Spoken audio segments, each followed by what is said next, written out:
नमस्कार. लीड महाराष्ट्र या बातमीपत्रात आपले स्वागत आहे. बेडग येथे एका जागरूक नागरिकाने ग्रामपंचायतीकडे माहिती अधिकाराअंतर्गत माहिती मागवली होती. ही माहिती अर्ज क्रमांक 1, 2 व 3 अशा स्वरूपात माहिती मागवली होती. मात्र या नागरिकाला ग्रामपंचायतीचे ग्रामपंचायत अधिकारी यांनी दिलेल्या पत्रात तब्बल 91,910 रुपये इतकी रक्कम ग्रामपंचायतीच्या बँक खात्यामध्ये जमा करण्यास पत्राद्वारे सांगितले आहे. त्यामुळे या सामान्य नागरिकापुढे मोठा प्रश्न निर्माण झाला आहे. एका सामान्य नागरिकाने जर ग्रामपंचायतीकडे माहिती मागवली असेल तर आजपर्यंतच्या बेडग ग्रामपंचायतीच्या इतिहासामध्ये इतकी प्रचंड रक्कम माहिती मागवण्यासाठी कधीही लागली नसेल. मात्र बेडगमध्ये सध्या एक चर्चा रंगली आहे. ही माहिती नेमकी कोणती मागवली आहे व त्याची रक्कम 91,910 रुपये इतकी होते, हे कसे शक्य आहे असे आता बेडगमध्ये नागरिक बोलू लागले आहेत.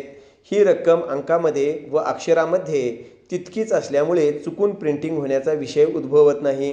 मात्र जर इतकी भली मोठी रक्कम भरायची असेल तर मात्र इथून पुढे माहिती अधिकाराअंतर्गत माहिती मागवण्यासाठी नागरिक 10 वेळा विचार करतील हे मात्र नक्की. मात्र यातील वास्तव अजूनपर्यंत समजले नाही.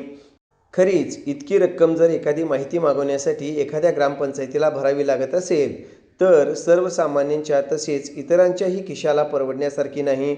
त्यामुळे या माहिती अधिकाराअंतर्गत माहिती मागवलेल्या कार्यकर्त्याला यक्ष प्रश्न पडला आहे.